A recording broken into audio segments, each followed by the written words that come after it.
years now, I've used 3D printing to fix a bunch of problems. My house is filled with useful things that I've 3D printed. But there's one thing I just haven't been able to fix with 3D printing until now. My dog, Olive.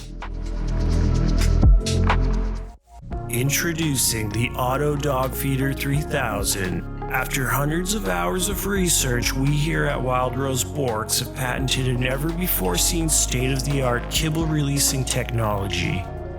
It dispenses the exact right amount of kibble for a small puppy with the push of a single lever. Okay, it's not perfect. It's just a prototype and it doesn't actually work that well. But it's a proof of concept and it's ready to be refined. Let's talk about the issue I'm trying to solve here. Me and my wife have 2 dogs and they're at the complete opposite ends of the puppy spectrum. This is Kakinga, a grizzled old man who naps all day and has acquired an insatiable hunger for everything, including garbage. And this is Olive, a high-strung ball of chaos who also naps all day. Kakinga eats anything you put in front of him, and Olive is more of a grazer, eating a few kibbles here and there throughout the day. If we leave Olive's food out, Kakinga will go on a stealth mission to sneak around and eat it. So this kibble dispenser means Olive can have her hourly quota of 3 kibbles exactly when she wants them without having to whine to have my wife or I put her food down. After printing a handful of prototype parts on my ELEGOO Neptune 4 Max, this is the current state of the design. It was inspired by a cereal dispenser that I saw at the thrift store, and I spent a lot of time trying to figure out how to translate the rotation of a knob into something I could train Olive to use. What I settled on was a series of gears with an attached arm like a little puppy slot machine. I also spent a lot of time trying to figure out how to add a ratcheting mechanism to the gear so the wiper would only spin in one direction. Ultimately, I abandoned that in hopes that the agitation from the wiper would advance the kibble into a section of the wiper and eventually dispense it. I added a rubber band linked to the keyed shaft on the wiper to auto-return the lever.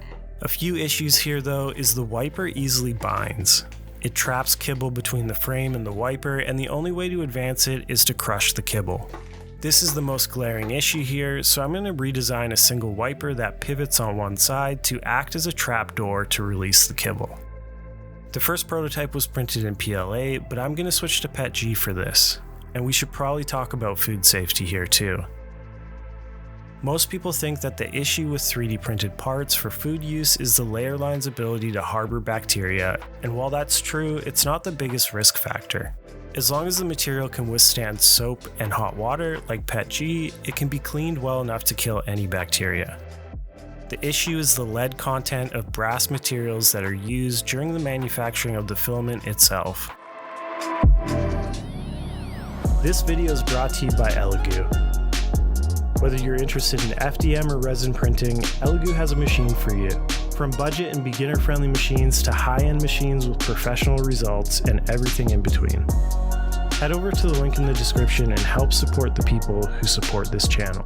Brass is a mixture of copper and zinc, and it's quite common for a small amount of lead to be added to this mix to make it easier to machine. Since 3D printers are not commonly used for food, there's no need to label lead content on things like extruder gears or nozzles. So it's safe to assume that if your filament isn't specifically made with food-safe equipment, which some do claim to be, the chances of the filament coming in contact with something containing lead are pretty high. With that being said, I don't think this 3D printed part is a long-term solution, but it's a good stopgap until I can get a food-safe dispenser to retrofit into this design. Let's 3D print the next revision of this design.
After printing and assembly, here's what I ended up with.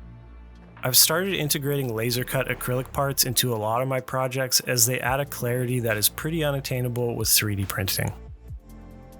For this one, I wanted to see the gears on one side and the food on the other to see any jams. This one went together pretty well, although I had to break a few parts to change the orientation of this rubber band return knob to get a little more tension. The main problem here is that the food doesn't have enough momentum to make it out into the bowl. This was an easy fix though. I just added a little friction fit part that directs the kibble out into the bowl.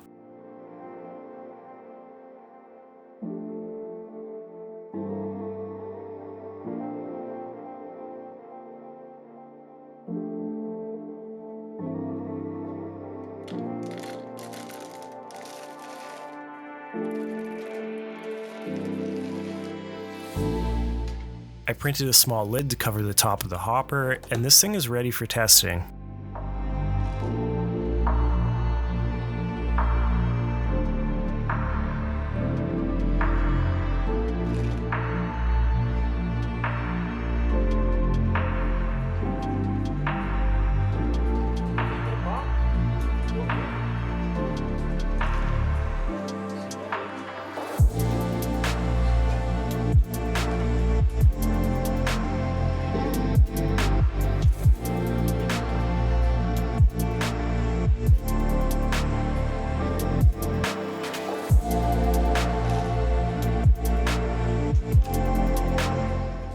Okay, I think it's going to take some time for Olive to learn how to use this, but I learned a ton throughout this project and I definitely have some good ideas for where to take it from here.